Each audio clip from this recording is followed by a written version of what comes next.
Our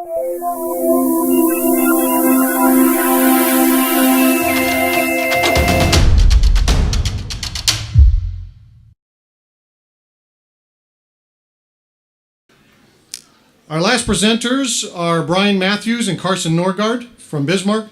Brian is a photographer and an instructor here. Carson is co-owner of a business, DNN Cinematics, right here in Bismarck. And Carson is also an independent filmmaker himself. So please welcome Brian Matthews, Carson Nordgaard. Thanks. Good afternoon.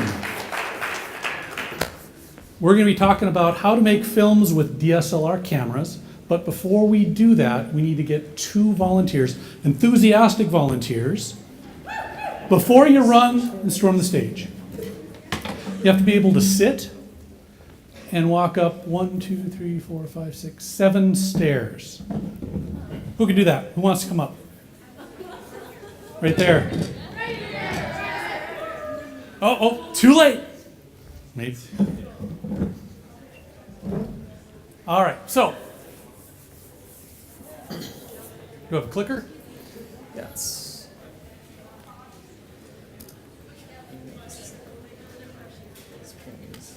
All right. Come on up.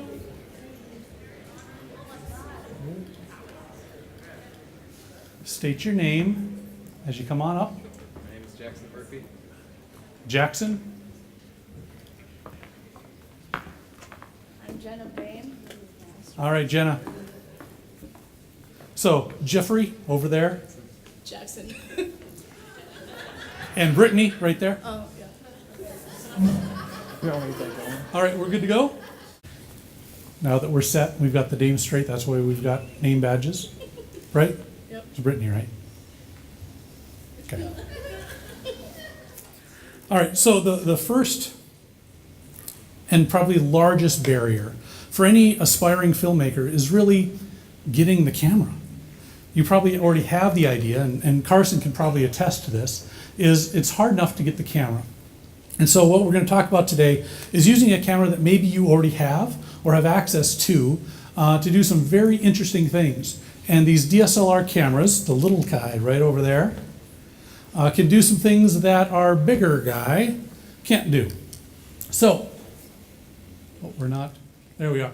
So the first thing is that we need to explain the magic triangle. You know what the magic triangle is? You think they know what the magic triangle is? That is the magic triangle. It's magic. Why is it magic, she says? There we go. It is actually a 3-way teeter-totter of 3 things that a DSLR controls. The first one is called ISO. The ISO is the sensitivity of the camera to light. So as you see, ISO can be described in 100, 200, 400, 800, 1600. The higher the number, the more sensitive to light it is. But there's a downside to ISO in that the higher you get, and I don't know if you can see it on the slide here, the more noise you're going to get. So that image down here, the very bottom right-hand side, is ISO 3200, which is very, very noisy. Can make details blurry very, very quickly. Carson. The difference between a DSLR and how this works is traditionally a traditional camcorder like this works with gain, and what that does is just add digital noise into it to enhance the image. But these, you can adjust up to around 1600 and still have like a pretty decent image quality still left. And so basically in low light situations, that's a lot better than this, way more sensitive. So in situations where maybe you're shooting in unlit facilities. Now, we're fortunate enough to have some nice lights here, but how many folks travel around with a large lighting kit? One. We got one. Anybody?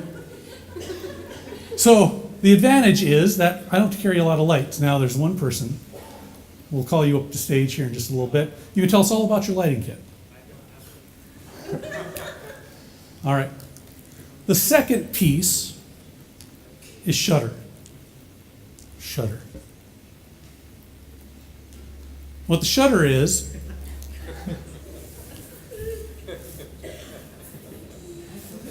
how are we doing? This light is horrible. It's horrible? Is it too bright? It's so Should we bright. turn you? Yeah. Do you just close your eyes a little bit? The worst. It's not that bright.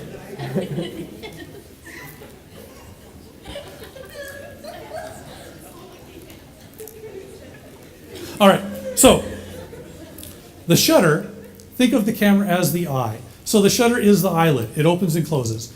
Typically, it is a reference to thousandth, hundredth of a second, fractions of a second. Carson, how do you use shutter? Typically with DSLRs, you lock down the shutter to double your frame rate, whatever that is, and that mimics, what that ends up doing is mimicking an old motion picture camera, and with a 180-degree shutter angle. And so the general rule is if you're at 24 frames per second, you set it to 1/48th or 1/50th, whatever is closer. And then if it's at 30 frames per second, you set it to like 1/60th. So it's doubling the frame rate basically, and acting as a 180-degree shutter angle. And as you see, traditionally the shutter is going to control blur in a static image. Within video, it's actually controlling frame rate. All right, good? Yep. Last piece to our magic triangle is aperture, and this is why you're up here. Besides to get blinded by the light, revved up like a deuce, another runner in the night. Anyone? All right, 4 people got it. So, the aperture is like the pupil of the eye. It can be constricted or it can be dilated. So there's an aperture to a lens. That can open and close. And what the aperture does is that it affects how much or how little is in focus.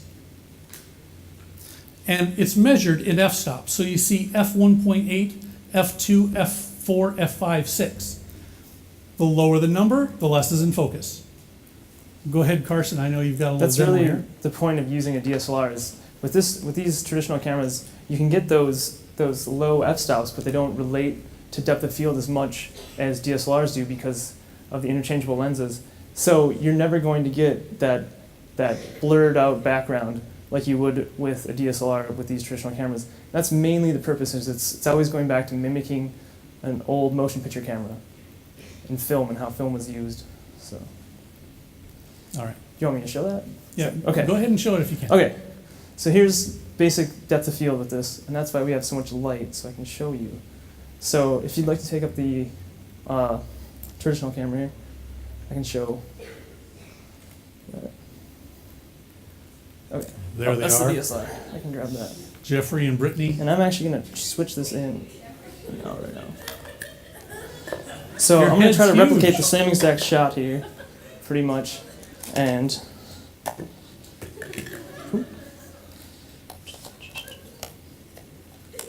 okay, so if you can go back to the DSLR, and that's actually one of the disadvantages of a DSLR versus this, is that these things have live outputs, and so does the DSLR, which we can see live, but obviously you can see the crop There. sensor, or that crops the output of it. But, so here's pretty much the same shot. And if I hit that, it should bring up more information for you. So if you can switch back and forth between them, we have the same shot. Same This is at f2.8. This is also at f2.8. Let's see, maybe not. I can't tell. Let's see. Somebody said I like that one. Why do you like it? Go back to the. It's prettier. It helps draw focus, right? So, Jeffrey is not our important person here. Brittany is. She's so pretty. So that's replicating basically the same shot with those two cameras. Make sense? So, those are our 3 pieces of the, say it with me, magic triangle. Ooh. Let's go back to the slideshow real quick. There we are. So, And I've got a little demonstration here. You see on the left, f1.8, very little in focus, versus f22, where there's a lot in focus. Something that we can't necessarily control with a traditional film camera. So here it is, all put together. Our ISO really helps control noise. And you saw with high gain in a traditional video camera that high noise was actually a little less obvious. We talked about shutter speed and controlling that frame rate. And we also talked about the aperture, right? That is measured at f-stop. I want to pull up these three images here, and this kind of brings it all together. Each of those images has the same set exposure, but the difference is, as you can notice, aperture f1.8 is blurrier in the background versus f8. So you can define creatively how you want that shot to be without sacrificing exposure. But also notice that the shutter speeds changed as we changed the aperture. They changed and added more light or took light away as each of the settings increased.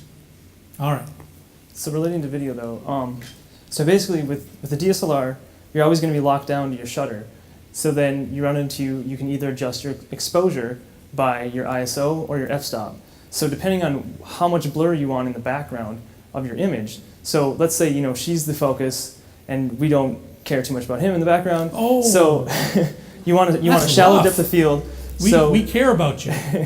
So you want a shallow depth of field. So you already have your shutter locked down. So you set your f-stop to a 2.8. So you get that shallow depth of field. Well, if you're doing a landscape or something, and you want to keep everything in focus, then you adjust your f-stop to like a f22, so you get everything in focus. But the problems come up when, let's say you're outside and you want that shallow depth of field, and you have you want to put it at 2.8. Well, you have so much light coming in, and you've already adjusted your ISO down as far as you can go.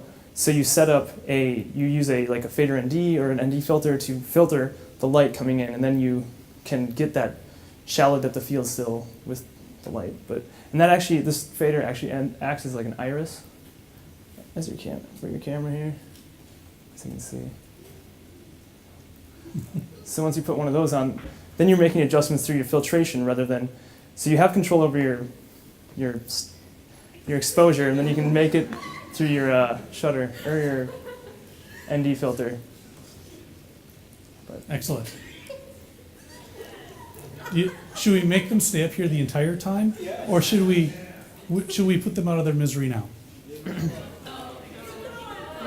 Keep going? I'm very sorry, Brittany. All right, so just relax, take it easy. We'll be done here in about 50, 60 minutes. All right. So another thing that DSLRs give you that you don't necessarily get with a traditional camera is the interchangeable lenses. And although you can change lenses out, there is a very wide variety in affordable lenses out there that give you flexibilities. So I know, Carson, you've got a couple of lenses that I'll show you the difference here. The one I have on right now is just a straight 50 prime. So there's no zooming or anything involved with that. So I can't zoom like I can with this one in and out. This lens is like a fixed zoom lens, so you can zoom like a normal traditional camera. This one is just fixed. I can't zoom, I can't go anywhere. So they also make lenses like this that are interchangeable. Let's see.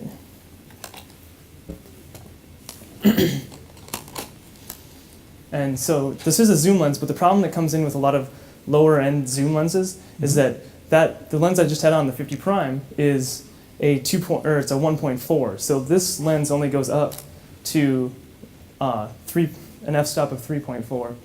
So, and then when you zoom, it actually gets darker. You can see that because it's not a fixed aperture all the way through. Aren't you wishing so that's you one of the problems with now? that. But it has that wider angle of view, and then you can zoom in, etc. So. That's not scary at all. So.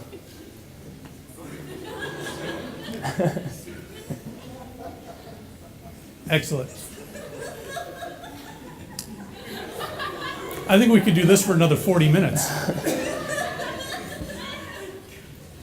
All right. Anything else you want to share? No, I think that's pretty much it with that. All right. The lenses.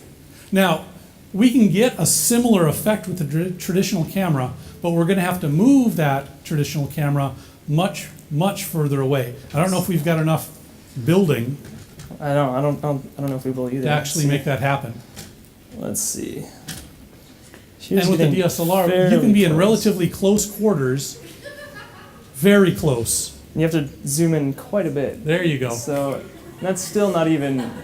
Right up close. Come on. That's still not even anywhere This near is more the fun depth than that I we thought had. it'd be. So I mean that's even showing it's barely. I mean you can still make out what he was doing, and with that 51.4, it was just really out of focus. So, do you see the point that we're trying to make here? We're not trying to embarrass Jenna. Yes, I know your name. But the idea is that with limited space, limited budget, we can accomplish some very creative things that we wouldn't normally be able to do without a lot of space with the more traditional, more expensive camera. All right. We can go back to the PowerPoint. Yeah. So, that was the depth of field. Here's a still shot of extreme depth of field. What I'm saying that is it's very, very little that is in focus, and that is going to be in front of and behind your subject. So imagine, if you will, we had a bouquet of flowers, mere feet or inches in front of, what should I call her, Brittany or Jenna? Brittany. We had mere inches in front of Brittany. And of course, Jeffrey is far back there. Both the flowers in front of her and Jeffrey in back would be out of focus. But thankfully, Jenna is completely and perfectly in focus, just the way we enjoy her. Yeah? Yeah. Now, have you used this type of approach in filmmaking? Yeah, I mean, if I'm shooting a close up of someone, I'll generally go for a really shallow depth of field. Like I said, if you're shooting landscapes, you want to go for have everything in focus. So you're going to end up using a wider angle lens to get the entire landscape and then get everything in focus. So I mean, that's how I end up using that, I guess, in those situations. So. Okay. There we go. Next up is the versatility. Now, because you can interchange these lenses with a variety of different sizes of lenses, it's going to change your perspective. And it's going to increase or decrease the amount of background that you're going to be seeing in your image. So for instance, the one on the left is shot with a more traditional wide-angle lens. Notice how there's more of the image in focus. I can still see there's trees back there. I can see there's a sign back there. I can see everything from the front to the back, even though they're both set at f2.8. The one on the right is shot with a telephoto lens. Telephoto lenses tend to compress space, make your background larger. So you can barely see what's behind her. It's just a big mush of things. Okay. Next. Oh, I guess we'll do it this way. So I've got a couple of different images here I want to show you. Notice that red wall, and this is important because that red wall size doesn't change. As the lens gets more telephoto, wide angle at 24 millimeters, 50 millimeters, which is what we had on here initially, right here. Notice that red wall got larger. This is a 70 millimeter lens, 20 millimeters difference, which on a lens isn't that much. It's really 20 millimeters or 2 centimeters in size. And there's a 200 millimeter lens. Notice the size of that red wall. Put them side by side with the first one, 24 millimeter versus 200 millimeter, and you can see how you can control, if you've got kind of a yucky background that you don't want to include, telephoto lens. If you want to include, be more of a inclusive to the background, then a more wide angle is going to help. The other thing that I want to point out is if you look at her face, on either one, which one seems to look better? The 200? The 200 isn't distorting her face. The wide angle, actually anything that goes further out towards the camera is going to distort as it comes further out. Anything that goes away from the camera is going to appear to go further away. So if your nose is coming towards the camera, it's going to appear to get larger. If you are, let's say, a Brittany, and we take a picture of her with her shoulder coming towards the camera, your shoulder in a wide angle lens could look larger than your head. Just what you wanted, right? So it's such an endearing picture. So that's the idea, is if you're going to be shooting people close up like that, a more telephoto, less wide angle would tend to be a little bit better selection for you overall. Good? All right. Sensor size. We got to talk a little bit about sensor size, and that is the sensor back there. We took the lens off the camera, and the arrow is pointing to the sensor. This is the chip that turns light into a digital signal that we can capture. The larger the sensor, the better the detail. The larger the sensor, the better performance it has in low light, which exactly what we talked about earlier. Yeah, you can use them in situations where you don't have a lighting kit or whatever. You can use available light because it absorbs. Like this one is a CCD sensor, and actually another problem that's another thing that's actually good about this one is that it has a CCD sensor, and these CMOS sensors actually have a jello effect because of the way they reproduce the lines. So that's actually another benefit, is having, well, anyway, sorry.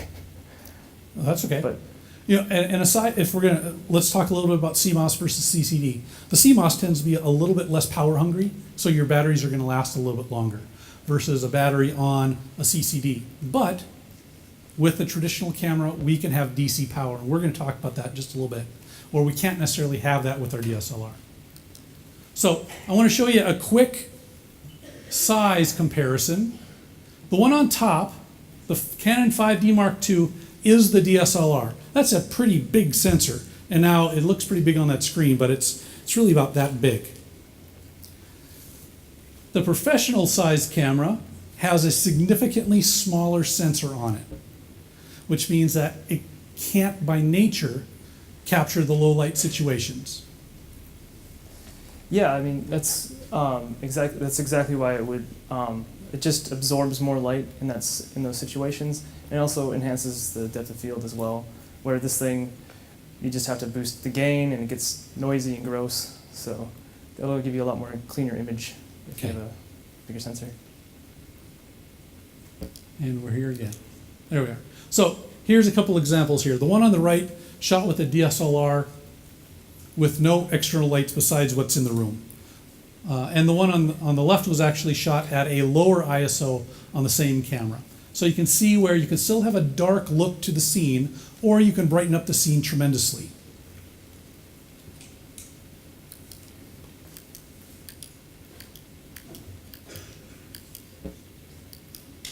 There we are. And probably one of the biggest things that we talked about earlier is the price of these cameras. We're talking a difference, a very significant difference. $1,500 camera and lens versus upwards of $30,000. So if you were getting into filmmaking, would you automatically go spend $30,000 on a camera? No. Carson, what did you do when you started getting into filmmaking? Yeah, bought a DSLR, but yeah, for our business we use strictly DSLRs unless we're doing a live event or something like that, or something that you need to shoot more than 30 minutes, or as you can see, they're not using DSLRs for this live production because it just wouldn't be practical. So that's the only reason we have a traditional camcorder around, but we use strictly DSLRs on every one of our shoots. So And only for live broadcasts? well, not live, but I mean just anything that's like a live event or something. I mean you can still use DSLRs for live events, but they just have different faults that aren't as great for live. Like as you could see when you brought it up, it wasn't a full. It had all the info on the side and it was cropped, and you can't see the viewfinder right now when this is up. See how it's live on the screen, but you can't see the viewfinder. So that's what's going on with that. And yeah, that cropping there or whatever is another downfall. So that's why this one would be a little bit better in those scenarios. But Okay. All right, let's go back. Should we let him go now? You're up here for the long haul. I'm very sorry. All right, so one of the things that you're going to notice from the larger camera versus the other one is the size of the microphone. On the traditional camera, it's got a nice boom mic sticking out that captures the quality.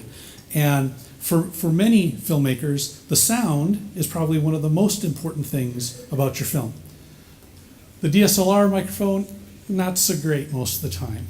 But I know, Carson, you said you've got some different options for us. yeah, that's another downfall about DSLRs, but there's ways around it. These come with XLR outputs, so you can plug any boom mic into it. The other way to do it is to use one of those Beach Tech adapters, which plugs right into the mini jack on the DSLR. And then you can plug in your standard mic right in there.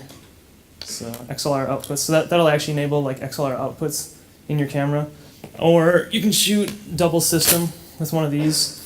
And this is like it's this thing up there, but it's just a double system. So then you have to sync it with like a clapperboard or something like that. That's how you can get around it. But the ease of use, if you're just run and gun, this thing's easy for that. So you have to weigh your options when you're shooting things. And if I've got $30,000 laying around, that's always a good option. Yes. Okay. All right. Now, and something that Carson mentioned earlier is they keep a traditional camcorder around in case they have to do a shoot that's longer than 30 minutes. DSLR's limitation for video is traditionally, and this is what I found, the lowest I found was about 12 minutes. The longest I found was about 36 minutes. And I couldn't find a camera that would shoot longer than 36 minutes. Yeah, that's one of the restrictions as well, is that a lot of the older models of DSLRs will overheat and just kind of shut your clip off halfway through, about 12 minutes around that area. The newer models will shoot around 30 minutes, and then it'll just kind of start a new clip or whatever. So it can't actually shoot. So if you want to shoot one continuous shot or a lot of shooting for a long period of time, you got to watch out for those things with those. So that might be something to sway you if you're doing long form, Yeah. going with a more traditional camcorder. But how many times have you had a take that lasted longer than 30 minutes? Rarely. Like, are we talking 1 out of 100, 10 out of 100? Never. Well, that's pretty small. All right. That's just the type of work I do, though, as well. So, if you're doing, documentary work or something like that, these can be a very good option as well. So. Okay.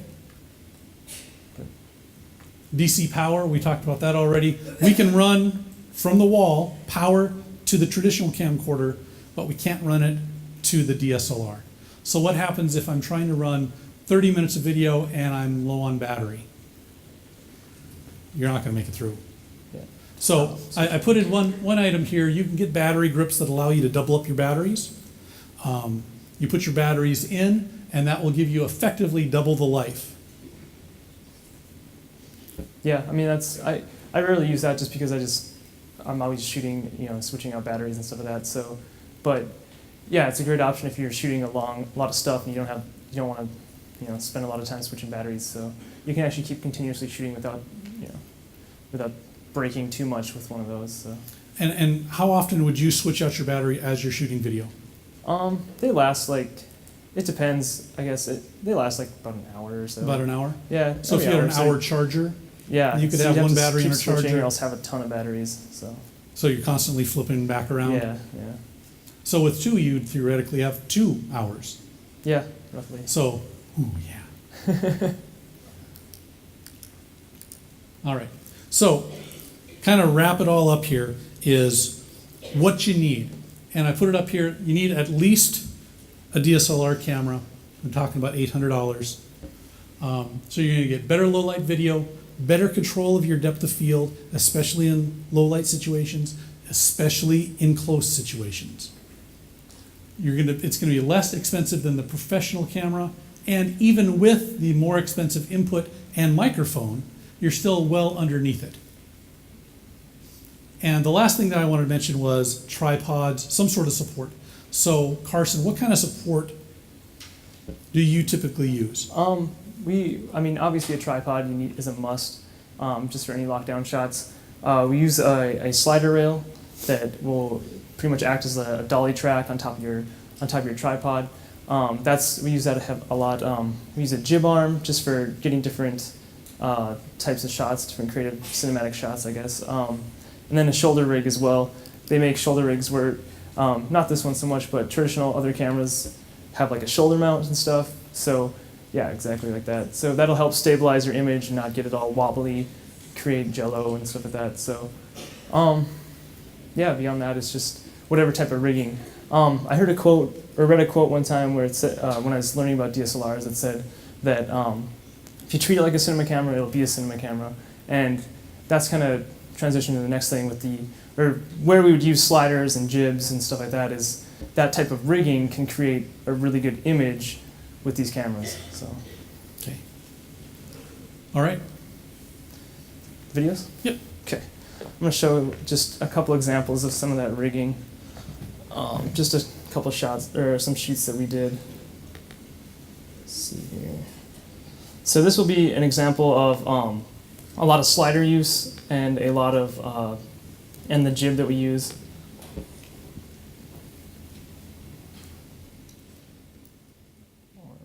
So as you can see, this is the jib that we're jibbing down. And that's like some depth of field shots with a shallow depth of field. Another jib shot, slider. And that motion that we're creating is giving it a more dynamic feel in the environment.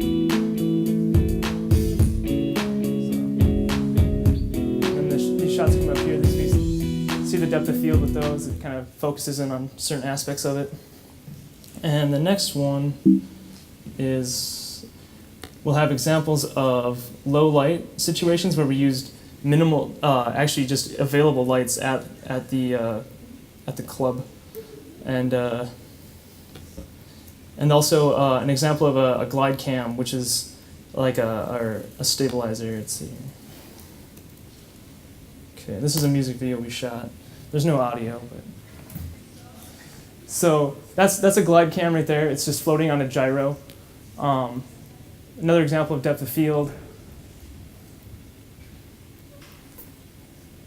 Another example of shallow depth of field. And I think he transitions. This is at the club, and we weren't using any lighting. It's just all available lighting. There's no way I could have shot that with a traditional camcorder. So that was all like ISO 1600, f2. F1.4 type stuff. So.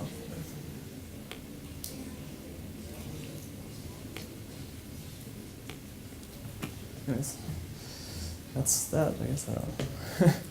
Perfect. Anything else you want to add, Carson? No, I don't. If they have any questions, I could answer questions. Okay. You want to answer some questions? Do you have that video on YouTube? I seen that over at the Moscow bar. I thought that was pretty cool. Yeah, yep, it's up on YouTube. He's a local Where artist. is it under? I tried to search for it afterwards. You can search Duh Sneakster. Who? Duh Sneakster. Doug Sneakster. Sneakster? Yeah, that's his name. Yes. And Yeah, Sneakster. okay. Because I thought it was pretty cool. Oh, thanks. What is your top 3 go-to lens kit? The lens I have, or the lenses I have right now, I use a 50 prime just so I can get those low, because a lot of the zoom lenses and stuff are fairly expensive to get a low aperture. So I use a 50 prime. That's so I can get those 1.4 shots when I need to. And then I have a super wide Tahino lens, which is an 11 to 16, so it's really wide distorted lens for landscapes. And that's 2.8 all the way through, so that's a super nice lens. And then it's always great to have some sort of zoom lens. If you can afford it, get one that has an aperture all the way through, like a 2.8 all the way through. But most of the kit lenses that you see and a lot of the lower end lenses are going to have variable aperture all the way through. So, but that's what I would recommend. I'd recommend a prime, a wide, and then a telephoto. Perfect. So. Yeah, I'm just curious. These digital SLRs, do they have any kind of image stabilization on them? Yeah, it depends on the lens. Like this lens right here has image stabilization, and that it works with video, and it's actually really great. I could maybe even show it off here if we can get a shot of it. It's a good point. So let's see. Can you bring up this DSLR? Okay, so this is with image stabilization. It's still fairly shaky. That's why you need some sort of rigging. And this is off. As you can see, it's a little shakier. So yeah, it's just a little switch on the lenses. So, but like the 50 prime that I have doesn't have image stabilization. No. Interestingly, there's some camera makers like Sony. They put it in the body of the camera, Yeah. Yep. so you can put it on. You can put any lens on it. And then the other thing, I'm surprised to see you can't use external DC power. I'm surprised no one makes something that you can. There's some like rigged up stuff you can get, but it's just not it's not as efficient as this. I mean, It's not there ideal. is. I mean, there's options out there. It's just really kind of vague and complicated, but. Okay, is there a certain brand that you would prefer, that you would recommend? I use Canons all the time, but Nikons are actually really nice at the moment too. So, but actually in April here, Canon's actually going to release some firmware for one of their for the 5D Mark III, and that's going to be really good. So, the GH2s are really great. So Panasonics are good. So that's the ones I would use. It would be like Panasonics, Nikons, or Canons. Yeah, They're all pretty much the same. And a lot of the higher end cameras that are ISOs can go really, really high. We're talking 60,000 ISO. Yeah. I have a question with the audio that you have on there. Yep. You know, do you have lapel mics that you can use with it? Yep, Or any kind of mic? It takes any sort of XLR mic, so anything that plugs into an XLR output, it'll work. So it'll take any mics if you use one of those adapters. Then you don't have to do a lot of audio back at the studio, then you basically have a. Yeah, I mean, like his audio presentation before, you can plug those mics straight into the camera, do all that same recording with the camera as well, or you can do a double system with another external recorder device and then sync it up later in post. So, anyone else? No one? All right. All right. Thanks. Thank you, gentlemen.